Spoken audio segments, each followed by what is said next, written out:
Pantas saja dulu KPK nggak pernah bisa menyeret tersangka. Karena apa? Ini mantan pejabatnya loh, Febri Oke, Diansyah ini. Nah, oke. sikapnya kok belain koruptor kayak gitu. Saya pengen denger dia bilang, udah dihukum mati aja gitu. Kuasa hukum dan sejumlah pihak mempertanyakan bukti yang digunakan penyidik Kejagung untuk menetapkan mantan Jampitsus Febri Ardiansyah sebagai tersangka di kasus TPPU.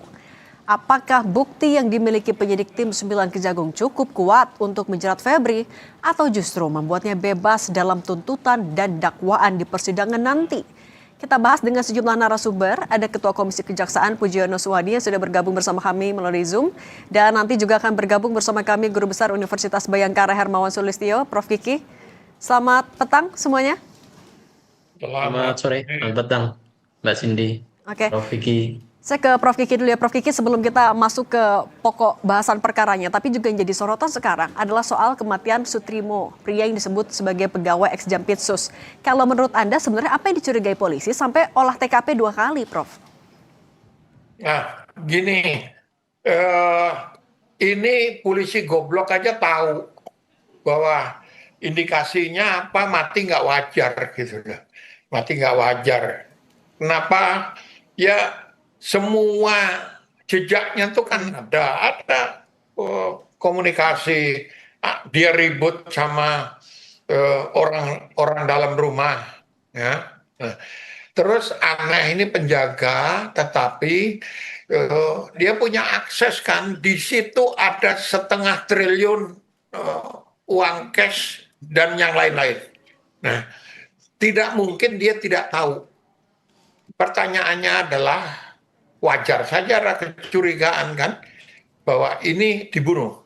Kalau dibunuh, polisi harus bisa membuktikan eh, secara forensik siapa yang membunuh, lalu eh, motifnya apa gitu. Berarti Kalau Prof. Kiki saya sebenarnya lihat nggak sulit membongkar ini. sangat mudah, sangat mudah. Yang sulit itu kan banyak yang nutup-nutupi. Kenapa? Nanti eh, apa? Dirusaklah barang buktinya. Nanti ini eh, saksi-saksi kuncinya nanti disoto gitu kan? Prof. Kiki, tapi kalau menurut Itu Anda, kenapa sampai sekarang polisi masih belum memberi keterangan yang jelas sebenarnya? ya biasa kerja polisi kan ngumpulin dulu. Publik nggak sabar. Publik minta cepat. Polisi ngumpulin dulu nih barang bukti, supaya nggak diserang seperti sekarang ini gitu. Ya, Dan hasil Ka- mengumpulkan ini menurut Anda sudah cukup untuk menjawab spekulasi publik? kalau untuk kasusnya ex Jampitsus ya sudah sebetulnya. Sebetulnya yang saya heran bahkan mantan alumni, ini alumni KPK aja ngomongnya kayak begitu. Pantas saja dulu KPK nggak pernah bisa menyeret tersangka. Karena apa? Ini mantan pejabatnya loh, Febri Oke, Diansyah ini. Nah, oke, sikapnya kok belain koruptor kayak gitu. Saya pengen denger dia bilang, udah dihukum mati aja gitu. Nah, oke, pasti efeknya ada. Ini malah, oke, Prof. kurang inilah, kurang itu. Itu bullshit semua itu. Oke, nah kalau gitu kita juga mau masuk ke pokok bahasan kita pada sore hari ini. Pak Puji, sebenarnya kalau soal keabsahan status ini kan terus dipertanyakan mulai dari waktu dipegang Polri, dibilang belum pernah diperiksa sebagai saksi, sekarang katanya alat buktinya belum kuat, belum bisa dibuktikan, sampai predikat crime-nya juga dianggap belum jelas sama pengacara. Kalau dari pengawasannya Komjak sebenarnya sudah sesuai prosedur belum semua yang dilakukan oleh Kejagung? Kalau aspek formilnya saya pikir sudah terpenuhi ya. Jadi beliau sudah dipanggil sebagai saksi, terus kemudian ditetapkan sebagai tersangka.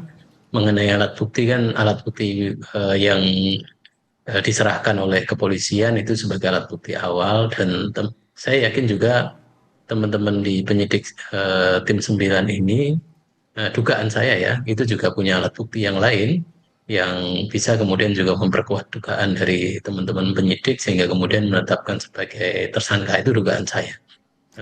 Sehingga ya ini proses berlanjut, perkara kemudian ada yang kontra dengan apa yang ditetapkan oleh kejaksaan, ya itu wajar saja. Dan sekarang kan yang kita dorong adalah satu adalah ya persepsi publik, harapan publik itu kan obat dan vitamin ya, yang membuat kerja tim 9 harus kemudian objektif juga transparan sehingga harus menurut saya penting sekarang tahapan-tahapan itu ya bukan dilaporkan tapi disampaikan kepada publik meskipun tidak detail, tidak rinci. Detail rincinya ya nanti untuk pembuktian di persidangan karena yang paling penting adalah tugas penyidik ini nanti membuktikan bahwa apa yang didakwakan kepada tersangka, kepada terdakwa nanti itu terbukti di pengadilan gitu. Yang disangkakan sekarang itu terbukti di pengadilan. Tugasnya di situ. Oke. Bahwa persepsi itu harus kemudian persepsi harapan itu harus kemudian disampaikan. Iya, itu sebuah keniscayaan karena publik kan memberikan perhatian yang cukup besar ya dalam kasus ini. Tapi di sisi yang tanpa kemudian itu ditinggalkan, menurut saya penting untuk kemudian dimaksimalkan alat buktinya. Dari kepolisian sudah memberikan alat-alat bukti awal ya. Oke. Alat bukti barang bukti sudah diberikan, tinggal kemudian kan bisa jadi kan akan ada Oke. pengembangan untuk pembuktian. Baik, Pak Puji berarti semua bekal yang sudah dilakukan dan dimiliki oleh Kejaksaan Agung, Anda meyakini itu semua bisa dipertanggungjawabkan? Ya, terlepas di sisi lain bahwa tersangka punya hak ya untuk juga kemudian mendeniat apa yang kemudian disangkakan.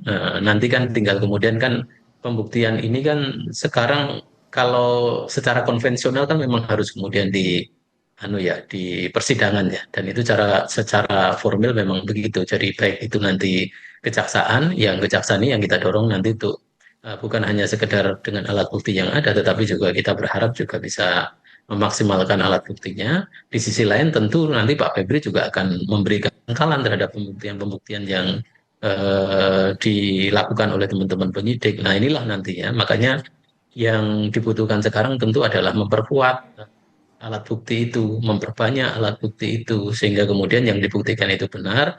Di sisi lain tetap kemudian bahwa Pak Febri melalui pengacaranya itu punya hak juga untuk kemudian mendeniati, tinggal kemudian di apa namanya diadu saja nanti di pengadilan. Nah itu yang kemudian kita dorong sekali lagi kepada tim kejaksaan itu adalah untuk satu ya apa namanya objektivitas ini memperkuat dan memaksimalkan alat bukti. Dan yang kedua terhadap transparansi proses itu ya kemudian setiap tahapan itu biar kemudian kepercayaan publik ini rise up kembali ya itu ya harus disampaikan meskipun tidak detail ya. Nah, Meskipun publik kan mengharapkannya kan detail. Apakah kemudian penetapan oke, tersangka ini sah?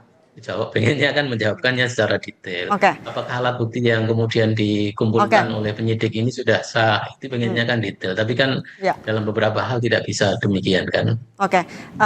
Ya terkait yang tadi sudah dimiliki semuanya oleh Kejaksaan Agung, saya mau nanya lagi ke Prof. Kiki. Prof. Kiki, tapi ketika status tersangkanya lagi-lagi dipertanyakan, termasuk juga sama kuasa hukum, ini dalih aja atau ada celahnya? Memang banyak celahnya menurut Anda?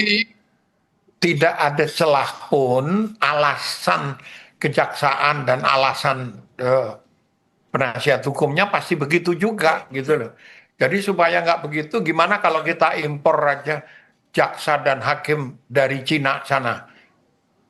Berarti Impor maksudnya ke tim 9 sini, belum cukup sampai harus impor menurut Anda? iya impor aja supaya cepat 1 hari tembak mati gitu. Nah, kalau ditanya, itu kan orang asing, kita pernah melakukan hal itu loh. Apa? SGS dulu ke bea cukai brengsek kayak begitu. Supaya penerimaan tambah, kita Prof. Kiki, kontrak. sorry, kita karena lagi live juga mungkin bahasanya bisa kita perhalus lagi, ditahan juga Prof. Kiki. Boleh dilanjutkan?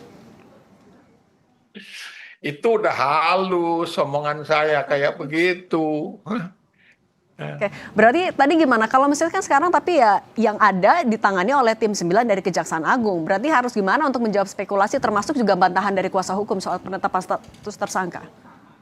Itu setiap temuan dirilis supaya publik tahu, ikut menilai, ya, ikut menilai apakah prosedurnya benar atau tidak. Kalau tidak, kejaksaan akan sulit memulihkan citranya. Jadi kita butuh kejaksaan ya untuk penegakan hukum. Nah, tapi kalau publik tidak percaya karena strategi untuk publikasinya seperti ini dan penasihat hukumnya sikapnya seperti itu gitu ya nggak akan selesai, kasus ini nggak akan selesai. Jadi supaya cepat aja itu harusnya dirilis, dipublikasikan temuan-temuan itu sehingga publik bisa menilai. Ini kan ada ribuan sarjana hukum bisa menilai kayak gitu. Nah, apa? Ada Komjak lebih efektif dikit lah gitu. Nah, Oke. ini ancamannya pada keutuhan bangsa ini masalahnya.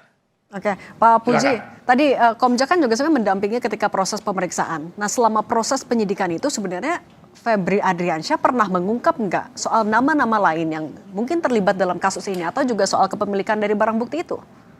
Ya, itu kalau problem regulasinya kan di situ kita. Kita nggak bisa masuk ke teknis saja. Jadi kita juga akhirnya kan hanya memastikan bahwa misalnya nih, bahwa hari ini dipanggil Febri, nah, misalnya Pak Febri, datang apa enggak? Apa upaya yang kemudian dilakukan oleh tim 9 untuk menghadirkan? Kalau kemudian dipanggil nggak datang, apa nggak ada upaya paksa? Dan itu kemudian kan yang kita sampaikan. Dan akhirnya kan panggilan kedua dia datang dan kemudian langsung ditahan. Tapi kalau kemudian materi-materi dari pertanyaan dan jawaban dari anu kan kita tidak bisa kemudian Nah, berkomentar. tapi Pak Puji kalau misalnya Misalnya, dibilang pengawasan dari Komjak masih belum optimal, tanggapan Anda gimana? ya, ya satu memang regulasinya membatasi kita tidak bisa masuk teknis ya. Jadi kita tidak itu regulasi kita. Jadi orang tentu kita sendiri juga berharap kita bisa sampai mendorong sampai aspek teknis sebenarnya. Tapi bahwa regulasi kita tidak bisa masuk pada hal yang teknis. Teknis itu kewenangan dari penyidik. Justru ketika kemudian kita masuk ke teknis itu kita abuse ya. Kita abuse nanti.